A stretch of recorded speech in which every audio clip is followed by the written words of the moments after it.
First of all, I'd like to thank the organizers of this conference. Thank the organizers of this conference, Mayor, Docnich in particular, but other people as well. I'm really honored to be here and very pleased to be here. Let me start with a quote by a Nobel laureate in economics.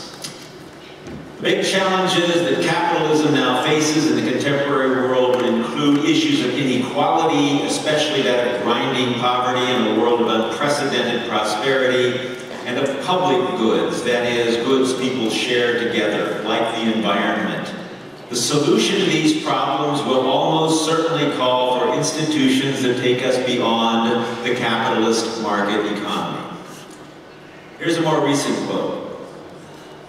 One thing can be stated with certainty. The continuation of the status quo is an ecological impossibility. The uncertainty lies with the consequences of this fact.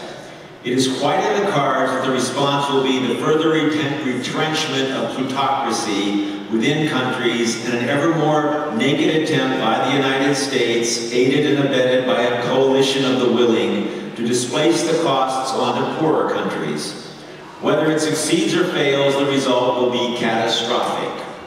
The need for another revolution should be obvious to all those who are not willfully blind. It is not, I fear, probable, but without a doubt, it's possible. Now that last quote is from Brian Berry, one-time editor of Ethics, the Journal of Moral Philosophy, the preeminent journal of moral philosophy in the English language. And at the time he wrote the words, he was professor of political philosophy at Columbia University and professor of political science at the London School of Economics. Okay, I've got an 8-part talk here, but each part is pretty short. Part 1, a telephone call. Not long ago, I received a call from my sister-in-law. She is a fundamentalist Christian who is conservative on social issues, but not particularly political otherwise. She made a surprising request. Her pastor had taken recently to denouncing socialism. But she knows that I'm a socialist and not a terrible person, so something didn't seem right. Could you explain to me, she asked, what socialism is? Don't refer to me to a book, she said. Just write up a few pages. So I took up the challenge. I didn't attempt an academic treatise. I made no distinction, for example, between socialism and communism, nor did I attempt a short history of those terms or movements. I gave her, in essence, a brief account of my own version of socialism, which included some institutional specifics, since the question, what is your alternative, has been the central focus of my research and writing for almost 40 years. Let me give you a version of what I told her, which in essence is a short synopsis of my book, After Capitalism. So part 2, what socialism is not. Socialism is not anti-religious. The fundamental values of socialism, which I'll get to in a minute, are in no way incompatible with the basic moral principles of Christianity or any other major religion. Karl Marx, it's true, was an atheist, but Marx's analysis and critique of capitalism has nothing to do with religion. Marx, while a student, came under the influence of a group of German atheists, the young Hegelians, but he eventually broke with them because he did not agree with them that religious superstition was the cause of Germany's problems. For Marx, it was economic structure, not religion. Socialism is not opposed to freedom and individuality. To the contrary, classical socialism regarded capitalism as a hindrance to real freedom and genuine individuality. In Marx and Engels' words, we want a society in which, quote, the free development of each is a condition for the free development of all. Socialism is not anti-democratic.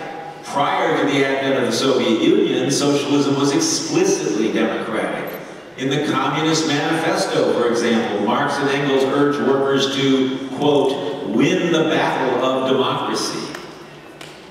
Socialism is not opposed to inequalities based on genuine differences of productive contribution to society. Marx called a leveling down of everyone to a common level crude communism, a form inferior to capitalism. Democratic socialists recognize the need for economic incentives to encourage people to develop their talents and to employ them productively. What we don't want are the massive inequalities that inevitably develop when you can make money just with money.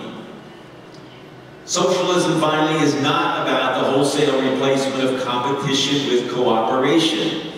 Socialism wants a balanced mix of the two. Certain forms of competition are healthy. We want enterprises to compete to see who can use their materials most efficiently, who can innovate most productively, who best responds to what consumers need and want. Other forms of competition are not healthy. Status competition based on consumption levels, regional competitions for capital, and above all, competition among workers to see who will work for the lowest wage. Part 3, the core values of socialism. Let me specify what I take them to be. First of all, meaningful work. It has been from the beginning a fundamental tenet of socialism that good work is essential to human dignity. Work allows one to contribute to society. Good work allows one to develop one's skills and talents. Not being able to find work is devastating to one's self-respect. Society is in essence saying to you, there's nothing you have to offer that we need or want. We may deign to keep you alive, but you are essentially a parasite, living off the work of others, contributing nothing. Is it any wonder that unemployment breeds social pathologies? Secondly, intergenerational solidarity. Socialism recognizes the social nature of human beings and our profound dependence on one another. No one is truly independent. All of us were once children. Most of us will get sick. Most of us will need to be cared for by those younger than we are, just as we have cared for those younger than us. Since none of us chooses his or her parents, or chooses to get sick, or chooses to grow old, socialism asks us to assume collective responsibility for each other. Socialism asks that we in some way regard all children of our society as our children, all the sick as our relatives, and all the elderly as our parents. Of course, we have special obligations and feelings for intimate relations, but we have a larger collective obligations as well, which can be met by assuring quality prenatal care, child care, education, health care, pensions for all members of our society, and ultimately for all human beings everywhere. Third value, participatory autonomy. People have the right to participate in the decisions that affect them. This is the core principle of democracy, and yet, under capitalism, it does not extend to the economy. In particular, it does not extend to the workplace, where the employer exercises near complete authority. Nor does it extend to our society's investment priorities, even though such decisions, where to invest, in what to invest, will affect the long-term structure of our economy and all our lives. Socialism aims to overcome these democratic deficits. And finally, ecological sustainability. We need an economy that will work in harmony with our increasingly fragile natural world. We need to regard ourselves as stewards of nature, not masters. Why socialism? Because the capitalist free market economy, for all its undeniable accomplishments, no longer works, at least not for the vast majority. What's wrong with free market capitalism? Well, here's a partial list. Staggering inequality. In the United States, the top 1% now take home 25% of the income and own 40% of the wealth, and the gap is growing. Rising unemployment, which is structural in nature and hence not temporary. Labor-saving technologies now throw ever more people out of work than are required by the new industries. Jobs are increasingly outsourced to lower-wage parts of the world. There is no end in sight to this process. Intensification of labor for those who have jobs. Now, a visitor from another planet would surely be puzzled that so many people in our society want to work but can't find jobs, whereas those who do have the jobs are working harder and often longer hours than they would like. Why not just spread the work around, our visitor would wonder. But we know why unemployment intensifies overwork. The higher the unemployment rate, the more anxious people become who have jobs, so the harder and harder they work. Whatever the cost to psychological, physical, and/or family well-being. Growing poverty in the midst of unprecedented material wealth. It was once believed, at least in the United States, we, the richest nation on earth, could eliminate poverty. We obviously have the resources, and yet poverty has not been eliminated. And no one now even pretends that it can be.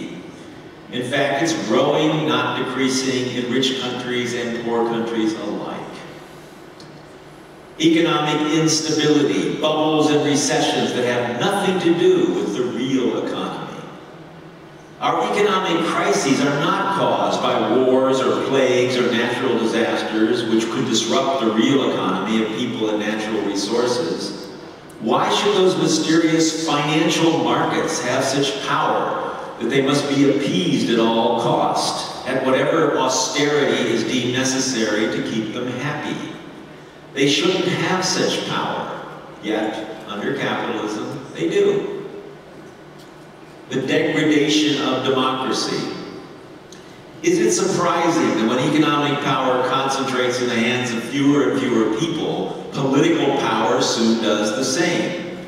I'm always struck by the fact that conservative thinkers who are so fond of stressing the incompatibility of socialism with human nature seem not to notice how those with financial means to bribe and otherwise influence politicians will inevitably do so. It's human nature.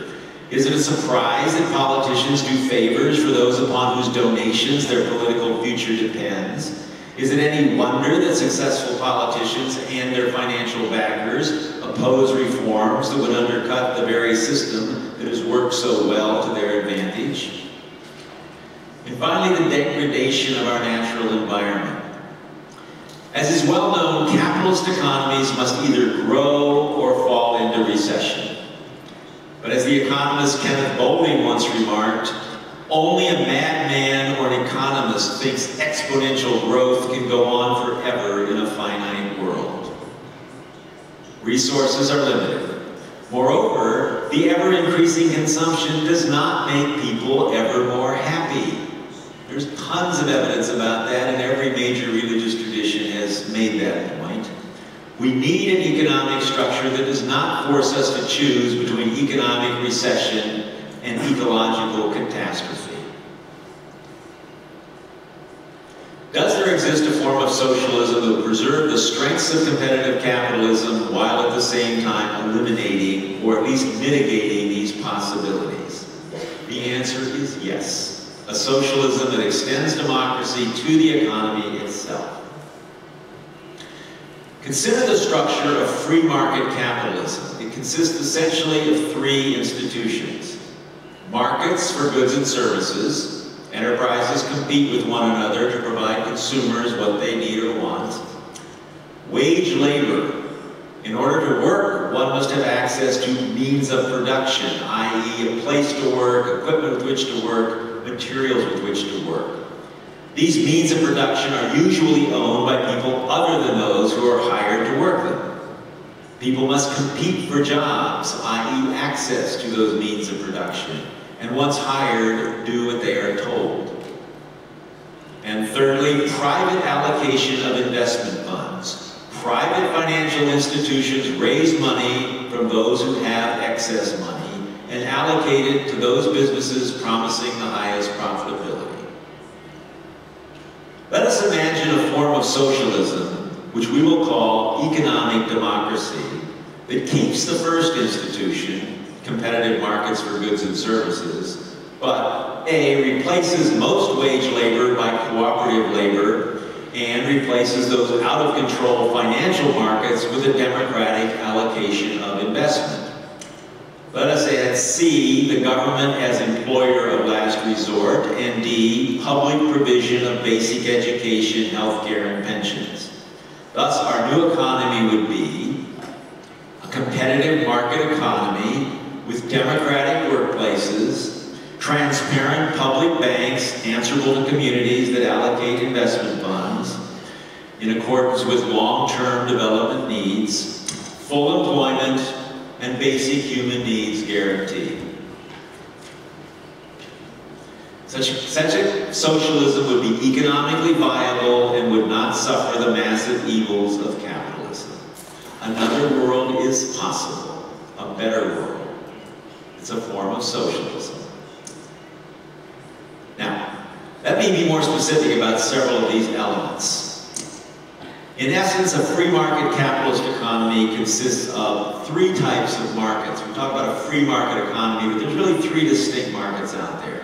Markets for goods and services, labor markets, and capital markets.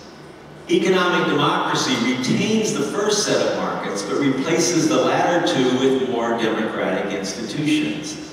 The basic model of economic democracy, therefore, consists of these three basic institutions. A market for goods and services, which is essentially the same as under capitalism. Workplace democracy, which replaces the capitalist institution of wage labor. And democratic control of investment, which replaces capitalist financial markets. Now let me elaborate briefly on each of these three institutions. Historical experience makes it clear that Marxist markets are a necessary component of a viable socialism. Central planning does not work for a sophisticated economy. The knowledge and incentive problems are too great. How are planners to know exactly what consumers want? How do we motivate enterprises to use their resources efficiently and workers to work conscientiously? How do we incentivize innovation? So we need markets. But these markets should be largely confined to goods and services. They should not embrace labor or capital. And of course, they should be regulated so as to protect the health and safety of both consumers and producers. Second institution, enterprises in economic democracy are regarded not as entities to be bought and sold, but as communities. When you are employed by a firm, you have the right to vote for members of a worker council. This council appoints the general management, upper management, and oversees major enterprise decisions. Although the managers are granted a degree of autonomy, they are ultimately answerable to the workforce, one person, one vote. Also, in a democratic workplace democracy, all workers share in the profits of the enterprise. Indeed, workers receive not a contractual wage, but specified shares of the company profits. These shares need not be equal, but everyone's income is tied directly to the performance of the firm.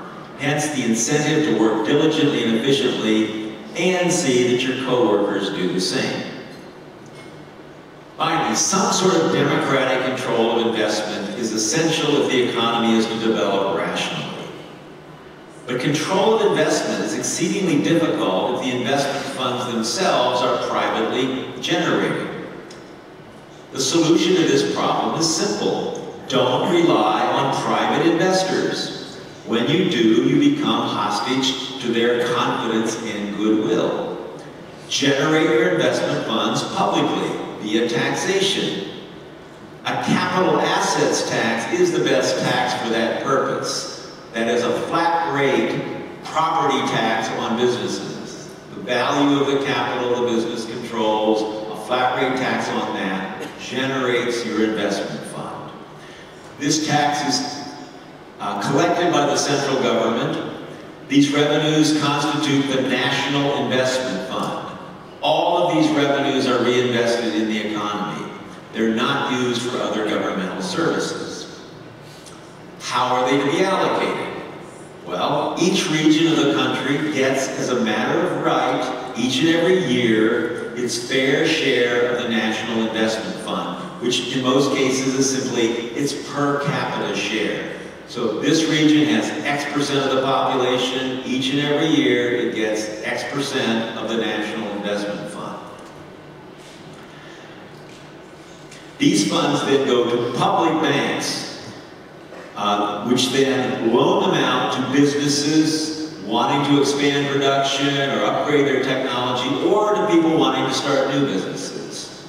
They use both economic criteria. The grants need to be for public, they have to be profitable, the loans have to be profitable, but also other things the community might want to impose. Above all, employment creation, environmental considerations, so that the community has some kind of democratic say over how investment is allocated. Economic democracy, okay, these are the three basics of institutions: markets for goods and services, workplace democracy, democratic control of investment. There are a couple of other structures, however, that should be part of our new socialism. So let me comment briefly on two of them. The government as employer of last resort. It has long been a tenet of socialism that everyone who wants to work should have access to a job. Everyone should have a genuine right to work. Long-lasting, long-term, involuntary unemployment is not only socially wasteful, but it's psychologically devastating. The solution is simple enough. The government will serve as the employer of last resort. If a person cannot find work elsewhere, the government will provide that person with a job, low wage, but decent, doing something useful. Secondly, an entrepreneurial capitalist sector. In my view, Karl Marx's critique of capitalism remains unsurpassed. But there's an important economic issue that Marx neglected, namely the function of the entrepreneur in society. Marx's analysis of capitalism focuses on the capitalist qua capitalist, i.e. as the provider of capital. This is a passive function, one which can readily be taken over by the state, as in the case of our basic model. Generate that capital by the capital assets tax, instead of relying on private savings. But there's another role played by some capitalists, a creative entrepreneurial role. This role is assumed by a large number of individuals in a capitalist society, mostly by petty capitalists who set up their own small businesses, but also by some grand capitalists as well, individuals who turn innovative ideas into major industries and reap a fortune in the process.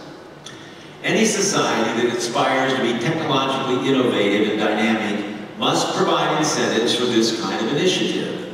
It is quite clear from the experience of Soviet socialism, for example, that such incentives were sorely lacking in their non-market, centrally planned system.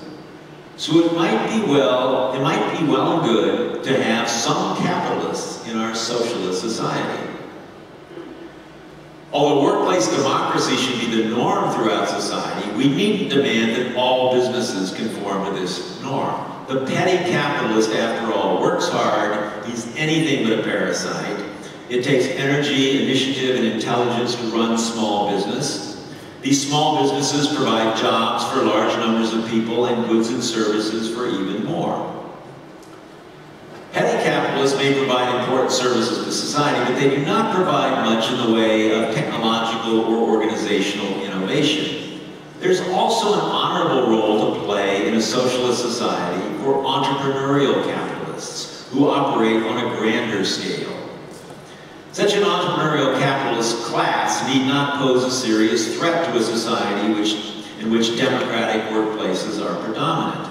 Democratic firms, when they have equal access to investment capital, need not fear competition from capitalist firms. On the contrary, since capitalist firms must compete with democratic firms for workers, they will be under considerable pressure to at least partially democratize their own operations by instituting profit sharing and more participatory work relations. Moreover, there's a rather simple legal mechanism that could be put in place to keep this capitalist class in check. The basic problem with capitalists under capitalism is not their active entrepreneurial role, which actually relatively few capitalists actually play, but their passive role as suppliers of capital. Economic democracy offers a transparent, rational substitute for this latter role, the capital assets tax. So the trick is to develop a mechanism that would prevent the active entrepreneurial capitalist from becoming a passive, parasitical one.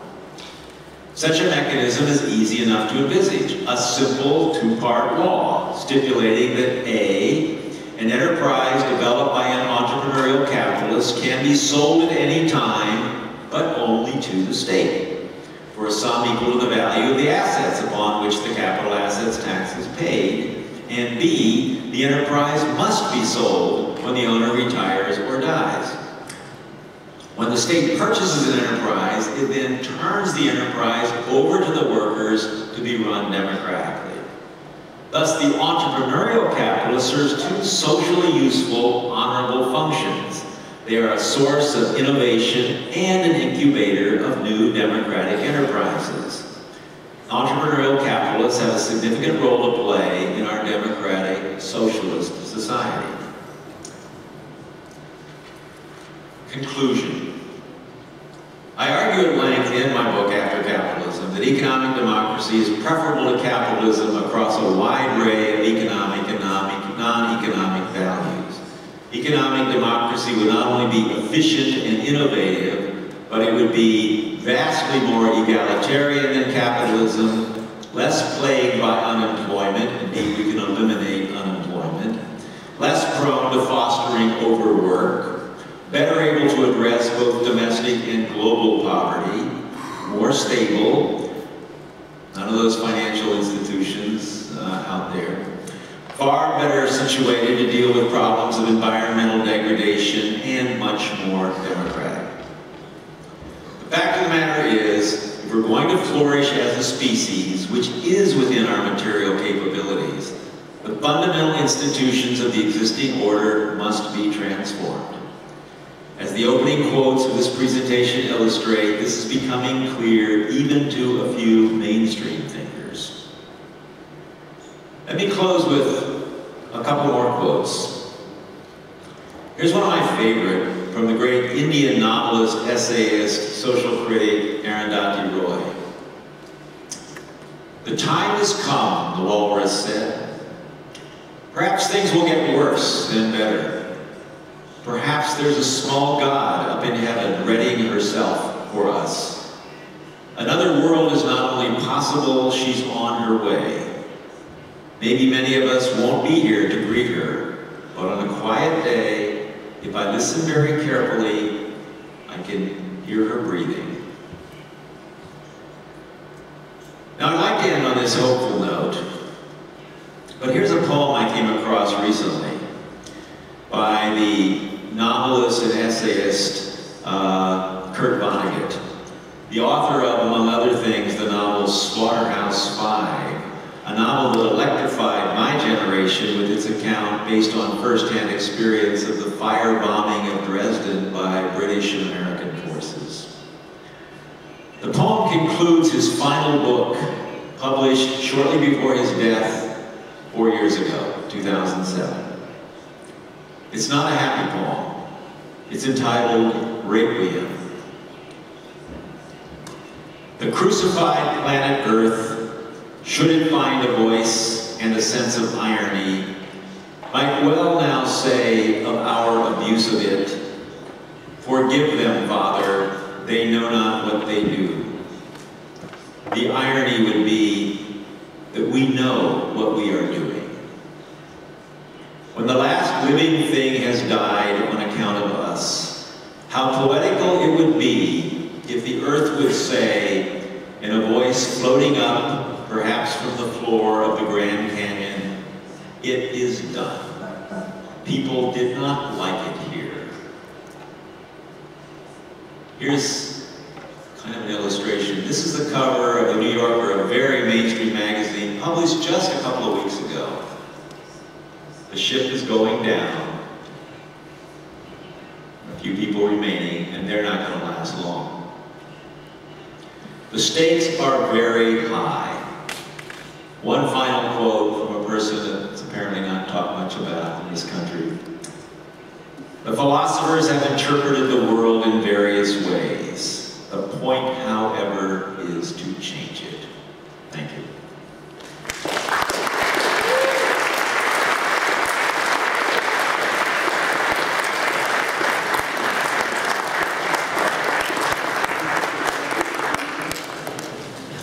Ďakujem vám profesorovi Schweickártovi a teraz bude nasledovať diskusia.